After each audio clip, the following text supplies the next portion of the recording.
جی السلام علیکم سر ਇਹਦਾ ਜਵਾਬ ਕੋਈ ਚੰਗੀ ਤਰ੍ਹਾਂ ਦਈਏ, ਕੋਈ ਬਾਹਰ ਠੋਕੀਏ ਕਿਸੇ ਤਰੀਕੇ ਦੇ ਨਾਲ ਜੋ ਗੱਲਾਂ ਕਰਦੀ ਹੈ ਇਹ ਖਾਤੂਨ ਲਈ ਬੋਲਦੀ ਗਈ। ਸਰ ਮੈਂ ਪਤਾ ਕੀ ਸੋਚਿਆ ਸੀ ਇਹਦੇ ਮੋਟੀ ਗੱਲ ਤੇ ਮੈਂ ਕਰਦੀ ਸੀ, ਫਿਰ ਮੈਨੂੰ ਉਹ ਵੱਡੇ ਤਾਲੜ ਸਾਹਿਬ ਦਾ ਇੱਕ ਗੱਲ ਯਾਦ ਆਈ।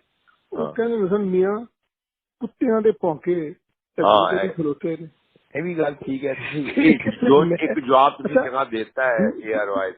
ਦੂਸਰਾ ਮੇਰੀ ਜਿਹੜੀ ਹੈ ਨਾ, ਮੇਰੇ से अलहमदुलिल्लाह हाली भी शुक्र है, वो करे जगह कि मैं बेयर कर सकना ਤੇ ਮੈਂ ਕੋਈ ਕੰਫਿਊਜ਼ ਜਾਂ ਜਾ ਕੇ ਡਿਪਰੈਸ ਨਹੀਂ ਹੋਣਾ। ਤੇ ਜਦੋਂ ਲੋੜ ਪਏਗੀ ਤੁਹਾਨੂੰ ਅਸੀਂ ਕਹਿ ਦਾਂਗੇ ਖਾਲਿਦ ਸਾਹਿਬ ਕੁਝ ਧਮਾਕਾ ਕਰ ਦਿਓ, ਤੁਸੀਂ ਕਰ ਦੇਣਾ, ਮੈਨੂੰ ਪਤਾ। ਤੁਸੀਂ ਮੈਨੂੰ ਦੱਸ ਦੇਣਾ, ਬਸ ਮੈਂ ਜੋ ਕਹੋਗੇ ਉਸ ਹੋ ਜਾਏਗਾ। ਹਾਜ਼ਰ ਐਨੀ ਟਾਈਮ ਯੂ ਲਾਈਕ। हाजिर खान साहब और मेरे भतीजे ठीक ठाक ने? बिल्कुल जी, अल्लाह बिस्मिल्लाह ने कहना कि नान शक्रान। जरूर, मोस्ट वेलकम।